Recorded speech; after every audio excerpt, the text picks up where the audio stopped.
So I know that I didn't actually write down the directions for this problem, but the directions on a problem like this would look something like, given this differential equation with the initial condition that y of 0 equals 1, negative 1, go ahead and solve. It's not a number, it's one that I made up, similar to your diagnostic. Similar to your benchmark. So go ahead and solve to find the original function. So what's the first thing we have to do when we're solving a differential equation? Separate the variables. Yes, we're doing the top one. Separate the variables. How do we separate the variables in this example? Divide by what? You don't want to divide by dy. You never want to put dy in the denominator because we don't know how to undo that. So dy and dx should always stay in the numerators. Multiply by dx on both sides, and then divide by y cubed. Okay, beautiful. You could divide by 3y cubed, but typically we like to leave that constant in front of it over there on the right-hand side. There's really no reason to move it over to the other side. So let's divide by y cubed, and we will move dx over to the other side. So we have 1 over y cubed dy equals 3 dx. All right, are our variables separated? Okay, what do I do next? Integrate both sides. One of these is an easy integral. Which one? 3. What's the integral of 3 dx? Ooh, that's the derivative. What's the integral of 3 dx? 3x plus c. All right, now again, in class, I've tried to tell you guys this a couple times today, and I'll continue telling you guys this, but if we're going to need to do some scratch work, I don't want to write it right here where I'm working on my problem. So instead, I'm going to create like a little scratch area over here for myself. So I want to integrate 1 over y cubed, but I know that it's not a normal derivative like that I would find on a worksheet that I've given you guys before. So I have to do a little bit of extra work, which is probably going to be some scratch work. So how can I rewrite 1 over y cubed in a way that looks more familiar to me? Y to the negative 3. So this is going to be the integral of y to the negative 3 dy. All right, what inspiration do you have to solve this problem? You could substitute for u.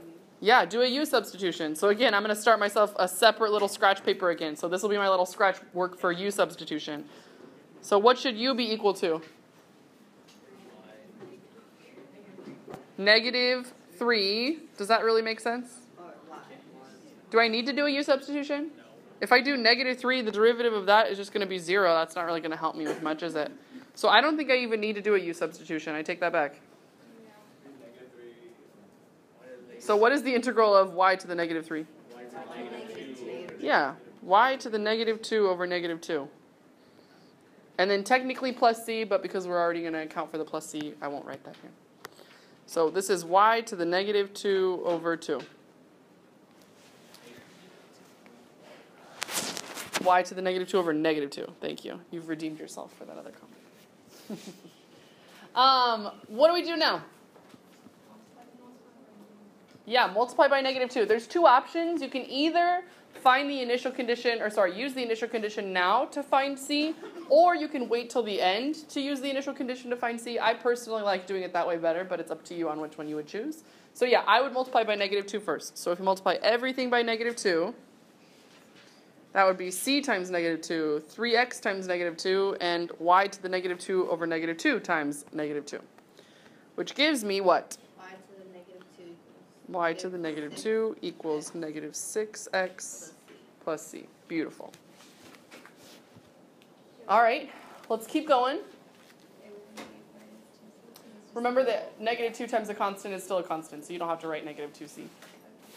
All right, what comes after this? Yeah, so because we have y to the negative 2, there's multiple ways of doing this part, but I personally like the shortest way because after you've seen it a couple times, the shortest way just makes sense. So let me talk you through the way we would actually do it, and then we'll just do the math really quick. Do you agree with me that we can rewrite y to the negative 2 as 1 over y squared? Okay, and then technically we can multiply that y squared over to the other side and divide by negative 6x plus c to the other side. But the easiest way to do it in one step is just to take the reciprocal of both sides, right? So the reciprocal of 1 over y squared would just be y squared. And the reciprocal of negative 6x plus c is 1 over negative 6x plus c.